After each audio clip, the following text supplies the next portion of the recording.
Mis queridos hermanos y hermanas, en este día jueves 5 de diciembre, quiero invitarlos a meditar la palabra de Dios desde el Evangelio de San Mateo, capítulo 7, versos 21 al 27. Digamos juntos: Señor Jesús, yo te abro la puerta de mi corazón, de mi vida, y te recibo como mi único Señor y Dios. Acepto tu voluntad, sea la que sea, con tal de que ella se cumpla en mí. Te entrego el gobierno de mi vida, de mi casa, de mis asuntos, ahora y por siempre. Amén. En este camino de preparación a la Navidad, de preparación al encuentro con Cristo en la historia, en la carne, en la gracia, el Señor nos interpela, nos cuestiona y nos dice: venga, es que no todo el que me dice Señor, Señor, entrará en el reino de los cielos.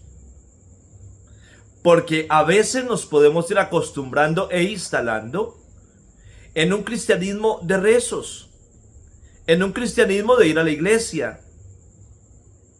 Pero de allí no pasa nada. Los peores momentos del cristiano, peligrosísimos, es que se crea bueno por ir a la iglesia. Es que crea que por ir a la iglesia está más allá del bien y del mal. No todo el que me dice Señor, Señor, entrará al reino de los cielos, sino el que hace la voluntad de mi Padre que está en los cielos. A veces pensamos que los que van a misa son los buenos y los que no van a misa son los malos. Y yo me he encontrado gente buena que no va a misa. Y me he encontrado gente mala que va a la iglesia. Y usted me perdona las expresiones, pero lo que quiero suscitar en el corazón de ustedes es un examen de conciencia a la luz de la palabra.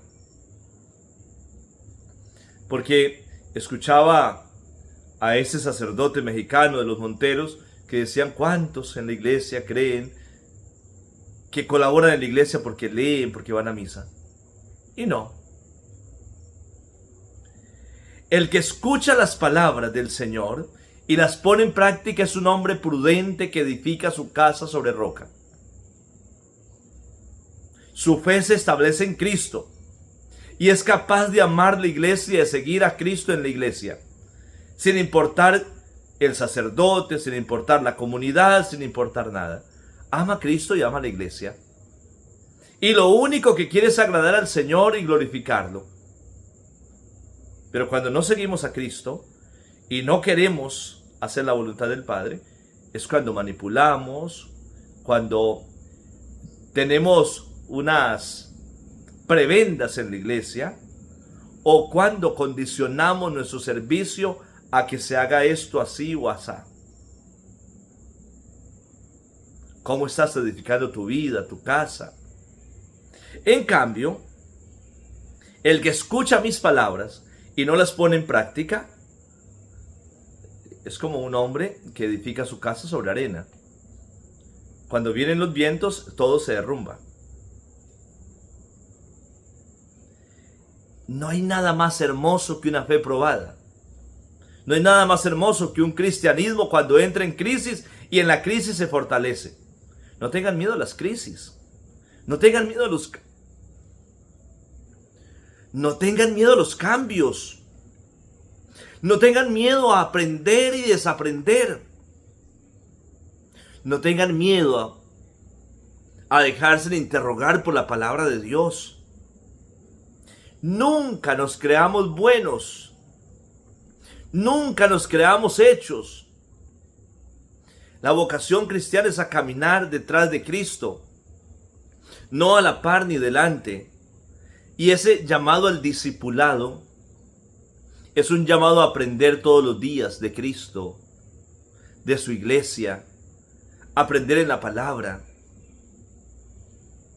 No permitamos que nuestra vida, que nuestros grupos, nuestra espiritualidad se derrumbe porque entra en crisis. Las crisis son hermosas, las crisis son fuertes, las crisis nos ayudan a madurar. Si hoy te estás sintiendo interpelado por la palabra de Dios, si hoy te duele la palabra de Dios, Si hoy sientes que la palabra te hiere y te golpea, dé gracias al Señor. Porque el Señor está pidiendo algo más de tu vida. Porque el Señor te está hablando y porque tú puedes dar más. Señor Jesús, vacíame de mí, lléname de ti y haz de mí un don para ti y para mis hermanos. Feliz día para todos. Que el Señor y la Santísima Virgen María les bendiga, les acompañe. En el nombre del Padre, del Hijo y del Espíritu Santo, unidos siempre en la oración.